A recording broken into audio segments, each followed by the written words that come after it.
how's it going? I am Louis the Average Guy 1983, and in today's video I'm going to be talking to you guys about the winning case of the lawsuit of the person who actually on purposely cut me off the road when I was in the bike lane back a year ago, which was September 9, 2024. So what I'm going to do here, just so we can try to make this video quick, I'm going to briefly talk to you guys about the whole experience. So I was actually making my way on my Segway GT1 to a McDonald's to buy a 40-piece nugget bundle for my family with the large fries. You know how that's pretty cheap at under like 25 bucks. And I was just going to get that and then come right back home. The McDonald's spot was literally 2 blocks away from the area where I ended up getting injured. And this lady decided to cut me off the road because she was stubborn to the point where she wanted to be the one to park first in some street as I was trying to pass by. Legally, as somebody that has a driver's license, we are required to let bicyclists pass first because they're slower, smaller vehicles, and then we can go behind them and then park at the edge of the street on the sidewalks to be able to pull over, park our cars, and get to our destinations. She refused to do that. So when she caused me to fall, she basically knew what she did. She pulled over and she stayed there until I got up. And when I tried approaching her to talk to her, because I was going to literally drop this whole situation, I wasn't not going to like take this any further. I was going to talk to her and tell her, hey, be careful. You know, you need to watch your surroundings and not hit another person. And I was going to literally drop the whole situation, even though I was going to have a permanent injury. And she chose to run away. So I like to show you guys that footage right now while we're at it, so this way you guys can see exactly what happened. Let's go ahead and roll the film.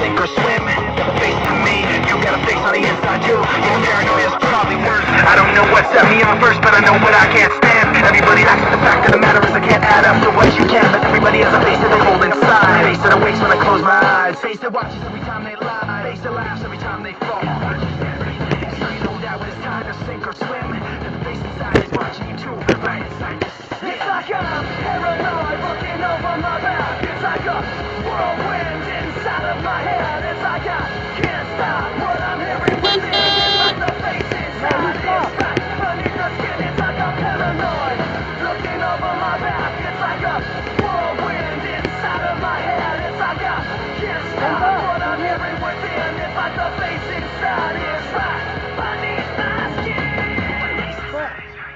And there you have it, ladies and gentlemen. That's exactly what went down.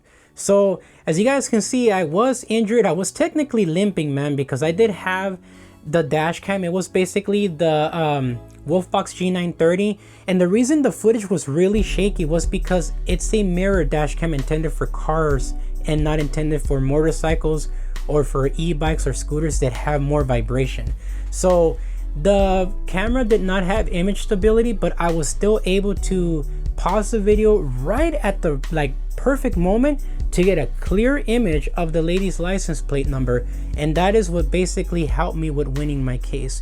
Now, this lady fleeing the scene is what caused me to get really angry with her and want to try to get some kind of justice. I went to try to talk to LAPD, and LAPD refused to want to help me with anything. I called 911. I let them know about the situation, and they told me to show up to a local police station. So I went ahead and I showed up, and they didn't want to help me with filling out a police report. They wanted me to do it digitally through my own computer and try to file the report that way. And unfortunately, when you file a report online, you have to check a box that says that you did not get injured in an accident. And that's the only way that you can do it. If you got injured in an accident, then you have to go talk to one of the law enforcement officers in person and have them give you a written report. Again, when I tried to do that, they refused to want to help. So they were completely useless. So what I ended up doing, I started searching online for electric scooter injury lawyers, electric e-bikes or e-bike injury lawyers, etc. And I came across Sweet James. I decided to see what they covered, and bicyclists and stuff was one of their like targeted clients. So I gave them a call. I told them about the situation, and they told me, okay, can you send us a video of that footage? And I said, yeah, actually I posted it up on my YouTube account, and I can definitely tag you guys in it or share the video with you guys from there. And then they said, perfect. So then he said, okay, cool, go ahead and send it to us and we'll take a look, and if everything looks okay, we'll give you a call back and let you know if we can help you or if we can help you. And I said, okay, cool. And that's why I posted that video image. They called me back and immediately said, yeah, you honestly have a winning case. Let us help you resolve this problem and we'll get things to work. And I was like, okay, great. So what ended up happening was they sent me a bunch of paperwork. I signed it and everything. I read through it too, because this was my first time ever attempting to sue anybody for injuries. And this was kind of more in the like solving out of court type deal, where like we just dealt directly with the insurance company, but we needed somebody with authority to be able to get the insurance company to respond in a positive way or better outcome for me as the injured person, and not so much for their other client. So what ended up happening was this lady, when she got contacted, she denied that she was involved in any kind of accident. She told her insurance company that she had no recollection of cutting off an electric scooter rider on York Boulevard in Highland Park on September 9th, 2024. So though she pulled over and I could see from her mirror and stuff that, or from her window, that she looked behind her, she probably contacted her husband because she is married, and husband probably advised her poorly to flee the scene, and when she left, she screwed herself. And then her denying that she was involved in it and showing that footage that I showed you guys just made the situation a whole lot worse for her. So I did get my justice. My justice was not the money. My justice was for this lady to get into trouble for what she did. I would have, like I said before, left it alone. I would have just told her to be careful with her surroundings after talking to her, though. Not just leave it alone after someone hits me and just walk away. It doesn't work that way. And I don't think if people were in my situation, they would want to do that too. Because there's a lot of people in the comments that are probably going to speak nonsense about the whole situation. So I was riding my electric scooter, which was my Segway GT1, at 24 miles an hour, which was eco mode. And I was within, the speed limit that was recommended. So it's not like I did anything wrong. I was in the right of way. I also had my lights on. So the Akurunu light, everything was on. There's no way she couldn't have seen me. And not only that, but I literally passed by her when we were crossing the street. And then because obviously their cars go faster, then she passed me up a little bit. So it's not like she did not see me. She saw me. She knew that I was on the right side of the bike lane. So there's no excuse, But the good thing is that she got caught and she ended up having to pay. Now, did she pay out of her own pocket? Not necessarily. Her insurance covered the whole situation, which was they had a policy coverage for personal injury up to $15,000. This is where things kind of got a little bit bittersweet with Sweet James, and it was because of the fact that they wanted to use my own insurance with Progressive, which I have $30,000 of bodily injury coverage in case I injure somebody while I'm driving a car.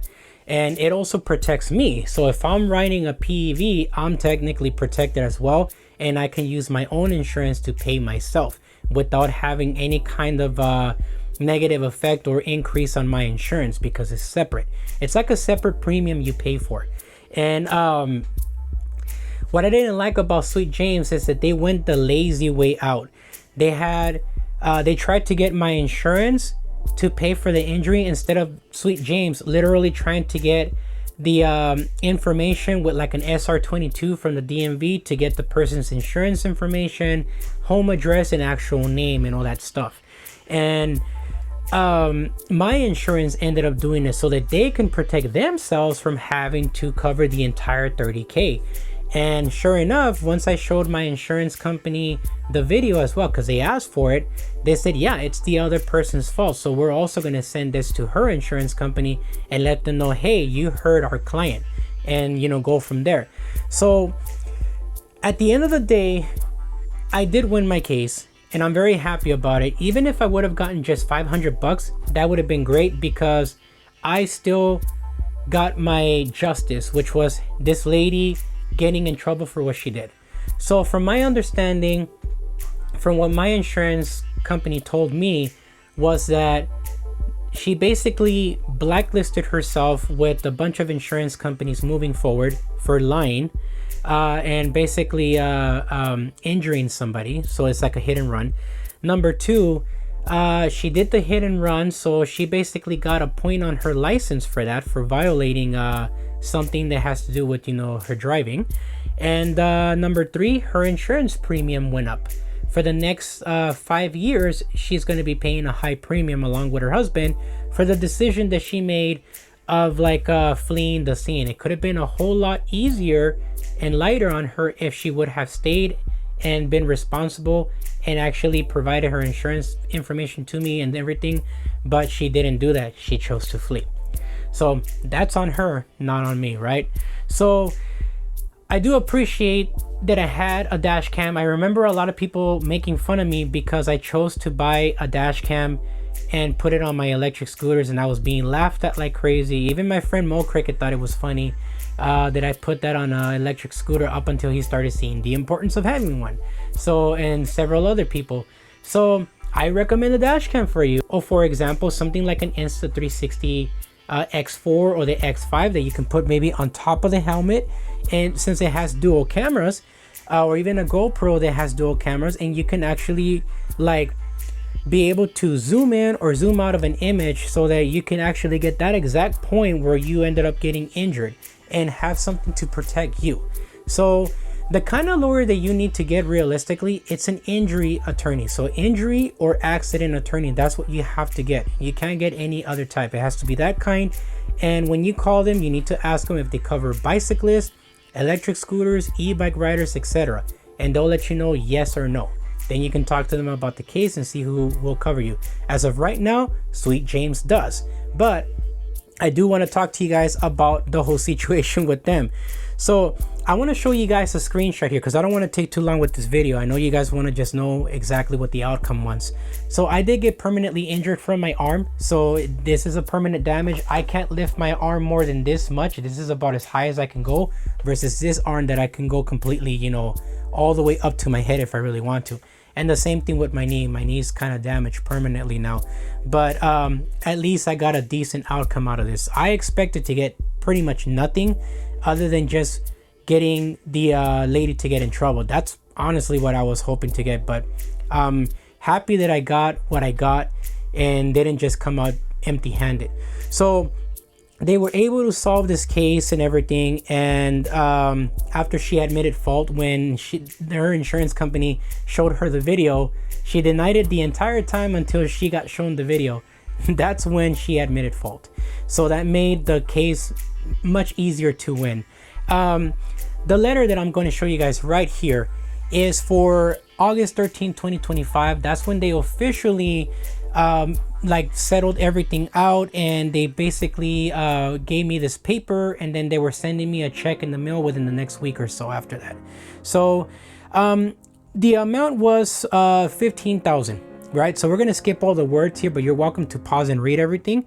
But the total gross settlement was $15K. Sweet James took $6,000 in basically fees, but they also took an additional $1,571.44 for case cost, medical billing, and records, policy limits, DMV fees, copies, and postages, etc. So they basically took more than 40%. My hospital bills, technically speaking, the hospital x-ray, the original bill was $96. I do have private insurance. Private insurance pays 80%, I pay 20%. The final bill was $0 because it was covered. The general practitioner, which is just a regular clinic doctor that basically did a 5-minute phone call appointment. Those 5 minutes, they wanted $950 5 minutes of a consultation, and they ended up apparently settling for $350. The radiology department wanted $3,390 for doing one CT scan of the arm and one CT scan of the leg, but it settled for $900. The orthopedic that did a 32-minute appointment, which was including an x-ray of my arm and an x-ray of my leg, and which is the same exact results that I got from the hospital, and he wanted $3,500 but settled for $900. How gracious, huh? Then we have the chiropractor, which was insane. This is the one that I was fighting the most because they originally wanted $2,320, like you guys can see on the screen here, and they settled for $1,000. And the only thing they did was stick 2 electric sticky pads on my shoulder and 2 electric sticky pads on my rib cage side here, and it was a 10-minute session of electric shock therapy, 10 sessions, and they wanted $2,320. They did nothing else. There was no problems with my back or anything like that, so I didn't need adjustments. It was just the injury thing. I even feel like Sweet James sent me to the wrong person. I don't feel like I should have gone to a chiropractor for this injury, especially since there was a problem with like tendon or ligament damage on the arm and on the knee, and it wasn't bones or anything else. It was just something different. So I feel like they kind of went the wrong direction there. And then my private insurance, like you guys can see here, it says that they have reimbursements, $245.55 in paid medical expenses, which literally was what I paid, but apparently there was a final bill of $159.28 because of the difference that I paid with my 20%. And my total was $4,880.72 with the settlement discounts. What they all wanted altogether was $10,256, which was insane. And what I ended up getting at the end was $4,119.28. I can't complain too much because of the fact that I did at least get some money. And again, the most important thing was I got my justice, which was this lady getting in trouble. She didn't get away with it. So the outcome altogether, guys, is do everything you can to protect yourself. This is why I recommend a dash cam, and though a lot of people were making fun of me about it, I won my case. So dash cams works. Dash cams save lives. So I'm going to put the LBW dash cam for you guys in the description, a link. Click on it to see if it's on sale. Sometimes it goes on sale for as low as $130. So if you can get it for $130, that's a hell of a deal for a front and rear channel dash cam that already comes with a 128 gigabyte micro SD card. So all you gotta do is just let the videos play in loop. You could even protect the video of the incident if you get involved in something, and protect yourself from somebody that does a hit and run. If you're with the front and rear camera, you'll be able to get a license plate one way or another. Especially if you're able to go to your computer, you have editing software, or even from your smartphone, you can actually zoom in and out of the image and be able to get the license plate number and hire yourself an injury or accident attorney or lawyer. One of those will work. But the outcome was still pretty decent. So what did I do with the money? With the money, I did buy some parts for my Segway GT1 to repair it, because I did have a lot of damage. I just don't want to take too long with this video and show you guys all the pictures of everything, but I was pretty badly bruised up and everything from my arm, and I have permanent scars from the injury as it is, even with safety gear on. I was wearing it. I was wearing a full face helmet and everything. So I paid for that so I can get the scooter fixed. It does have some permanent scratches, but it works now, so everything's been pretty much fixed. But the rest of the money was honestly used for my car that I've been needing to fix to get running. It's an old car that I've been having sitting for many years that got damaged for X reasons, and I bought a new fuel pump for it to get it running, and a couple of other things for it. And then I also used the rest of the money to pay a medical bill for one of my sons, and then also bought some stuff to finish off my PC build for my computer. because I need it for work. So that's what I used the money for. I didn't want to use it for like the Onyx RCR ADV because I would still have to pay the difference to get to that $5,000 and something to pay for the RCR ADV. And right now with the Onyx RCR ADV, there's some small little hiccup things that are going on right now with it. So I'd rather Tim from Onyx resolve all those problems first, including the wheel leaking oil thing that somebody else reported. And once they get all of that solved, then be smart and buy the e-bike. But my landlords also asked me for the house. So I have till June 30th of 2026 to move out. So that's unfortunately, so everything you see here behind me, it's all gonna have to be taken down and put in another home. So it kind of sucks because I enjoyed this basement. So I'm looking for a new house now that has a garage where I can just put this whole setup in the garage wall and make it look really nice. So it's not going to be that difficult for me to move, but I was hoping to stay in the Highland Park area, but a lot of the rental pricing here is really expensive. The area got pretty much gentrified, so I have to move somewhere where I feel comfortable paying. And apparently nowadays landlords are asking their renters to at least make 3 times the amount of what they are asking for rent as a monthly income. So depending where I move to, I may or may not have that. So yeah, with that said, that's all I got for you guys. So if you guys enjoyed the video, please hit the like button. Let me know if you guys have ever been through this situation, and if you have, what was your outcome? And after hearing my story and my winning, would you consider getting a dash cam for your electric scooter or e-bike? Let me know in the comments down below. And whoever has the most informative comment regarding their experience with an injury, for example, if you recommend a better lawyer, that would be a good one. Because again, this was my first time ever getting a lawyer. So this is my first time working with Sweet James as of right now. Sweet James does work with people that have electric scooters and e-bikes, so that's a plus. But if there's any other lawyer that does and you've worked with them, comment the lawyer's information down below, and it may help somebody else that may be in this situation. And if your comment is cool enough, I may just pin it. With that said, my friends, I will catch you guys on the next video. Peace for now.